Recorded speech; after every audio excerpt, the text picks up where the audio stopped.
Are you a kid with some sensory issues?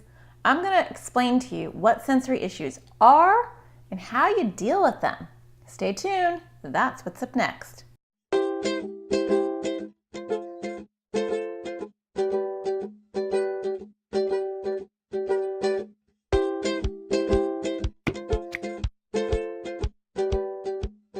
Hi, I'm Natasha Daniels. I'm a child therapist and I make videos for kids with anxiety and OCD. Today I want to talk to you about something that doesn't have to do with anxiety and OCD, and that is sensory issues. And the reason why I want to talk to you about that is a lot of kids who have anxiety and OCD also happen to have issues with their senses. It's a really common issue with a lot of kids, not even kids with anxiety and OCD.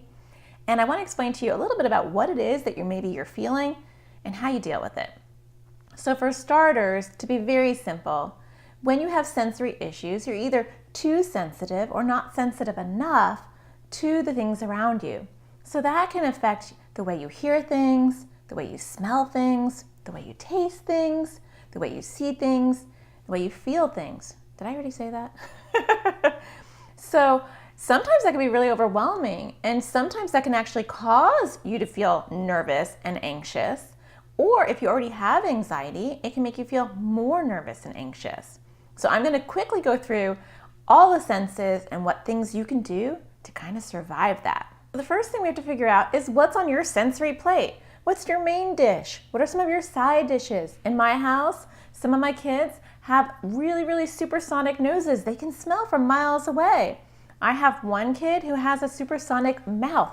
She can taste ingredients that are in there that I would not even recognize with my tongue. So she has a superpower with her tongue, and one of my daughters has a superpower with her nose.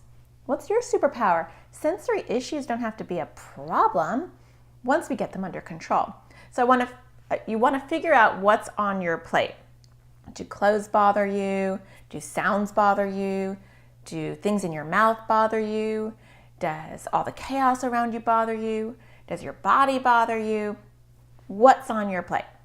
Figure that out, because we can't help unless we know what we're dealing with. Okay, let's quickly go through them one by one. Body. So your clothes aren't going to feel that great. Stop battling your clothes. Figure out what works and what doesn't work. Jeans are probably not your friend. Socks are probably not your friend. Maybe sneakers that have ties on them, not your friend. So figure out what feels good on my body. Hey, I like yoga pants, or I like cotton pants, or I like socks without seams. And then you want to buy a crazy amount of those clothes that feel good. Because instead of trying to squish your body into things that aren't going to feel good, find what feels right and buy more of that. Sounds can be a hassle. So if you know you're going to a place that's going to be noisy, don't wait until you get there and you're super anxious. Find ways to kind of block out that sound. And so there are some really great earplugs that are not noticeable. And you can order them online. Tell your parents, I want something that will block out the sound. If you're younger, maybe headphones won't bother you. If you're a teenager and headphones don't look weird, maybe you wear headphones, but find good ones that are noise canceling. If some of you are like my daughter, smells might bother you. They might even make you feel sick, and that might create even more anxiety. So don't wait until you smell something that's horrible and then you're like, oh gosh. No, be prepared if that's an ongoing issue on your plate. There are some pretty cool things that you can do. There are oil diffusing necklaces that slowly bring out a smell through the necklace. They also have oil diffusing bracelets. If you don't know what I'm talking about, I'll leave a link below. But you don't even have to get fancy. If there is a smell that you like, whether it's an oil or a perfume or something else, you can put some on your wrist or on your neck. I like it on your wrist because if you're smelling something that's really gross, you can casually do that so that you don't feel overwhelmed. If that feels weird to you, then you can get like a little cloth and soak it up with the smell that you like, put it in your pocket, and when you smell something really gross, just casually take it out and smell that instead of the disgusting thing. How about your mouth? That was a big problem for my oldest daughter. Her mouth was so sensitive she couldn't really eat a lot of food when she was little.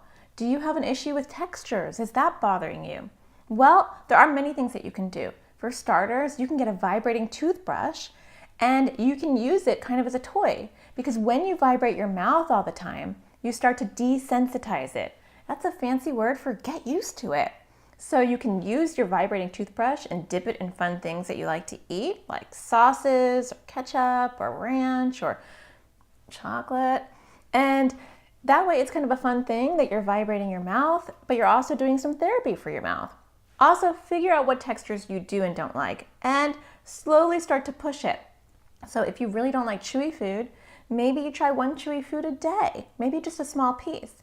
If you don't like lumps and bumps, then maybe you do a little experiment and you try things very slowly, like a little bit of a mixed yogurt, or I like mixed puddings, it tastes better, and slowly get your mouth used to those things. It will take time, but once your mouth starts to get used to things, you'll start to be able to eat more food. How about the chaos? The chaos of all the movements and stuff in a big crowd. That can drive a lot of people with sensory issues crazy. If you have anxiety on top of it, that can cause a lot of panic. So if you have a phone, create a file with all the pictures that are really comforting and soothing. And you can find them online or find memes that are funny. And then when you're feeling overwhelmed, you want to focus on the phone so that your eyes can kind of readjust, reset, and ground you so that you're not picking up on all the movement. If you don't have a phone, maybe your mom or your dad can create like a photo list on their phone, and that way when you're feeling anxious, you can go and you can ask them to borrow their phone and you can look at these images. Because when you kind of focus on the phone and your eyes kind of get to reset and not have all that input, it can kind of decrease the anxiety. For some people with sensory issues, deep pressure is a very calming thing. And that's just a fancy word for just getting something around your body.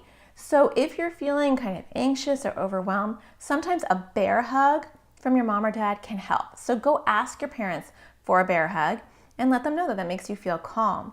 You can also do a burrito where you roll yourself up really tightly in a blanket because, again, that deep pressure is really calming for the body. Now, for some people, they're gonna not like that at all. Depends on what's on your sensory plate. Lastly, if you're a sensory seeker and you want more and more input, which just means your body wants more activity and input, get a small little trampoline in your house or ask your parents, is there anywhere where you can just jump? You could do jumping jacks, but giving your body that physical input that it needs will help kind of calm you down. That's actually really good too when you're feeling anxious, to kind of boost your adrenaline, get that endorphins pumping so that your body gets fatigued. Well, I hope that helped you, one, understand sensory issues, understand your sensory issues, and give you some tips on how to survive. Because once you learn how to handle your sensory stuff, it doesn't get in the way anymore and it decreases your anxiety. I hope you find the sparkle in everything you do. And until next time, I'll talk to you next Thursday.